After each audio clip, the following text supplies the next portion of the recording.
procedure to get a vote on keeping the government operating beyond late Friday night, or else you know the score. We're talking another shutdown.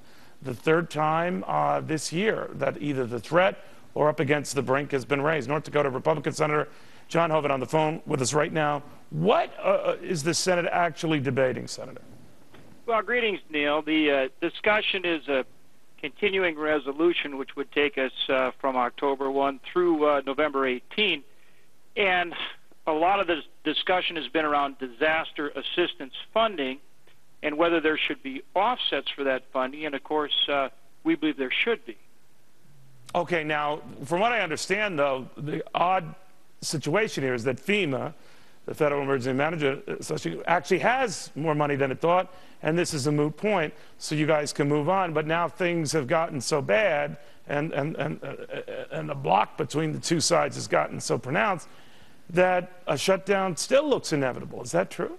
I actually think we have an agreement. We'll defeat the current motion, and then we anticipate that Senator Reid will present another motion, which would be to essentially pass the CR, the continuing resolution, right, with disaster assistance funding in it for fiscal year 12, and the House will have opportunity to concur with that in their pro forma session on Thursday, and then come back and pass a similar version next week.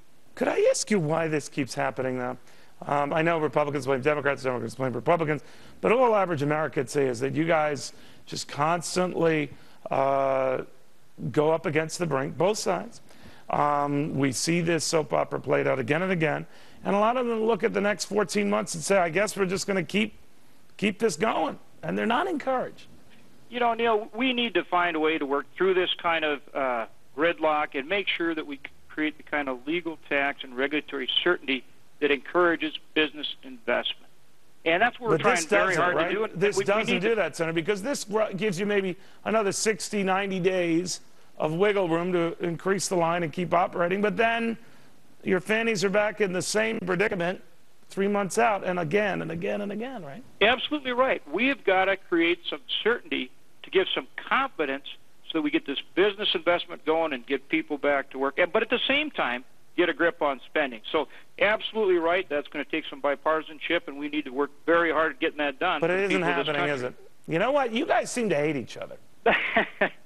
Well, you know, part of it is a belief in private investment, right, and creating an environment that will stimulate job creation in the private sector versus a bigger federal government and more government spending. And that's really the debate that's going on, and we've got to get through. And that's what's happening with this administration. The economy is getting worse because, again, it's about more government spending, more regulation, higher taxes, and that's not the way to go. But are you guys just sort of running out the clock on this guy? I'm talking about the president, not offering anything in the meantime and just letting him sort of die in his own petard, so to speak? No, we're pushing here every day to reduce the regulatory burden, to have tax reform to create certainty, to make sure that we're doing the things that create an environment that will stimulate private investment. That's the way we've got to go, Neil. All right, we'll watch closely, Senator. Thanks for taking the time. Good to talk to you. All right, this Fox Business.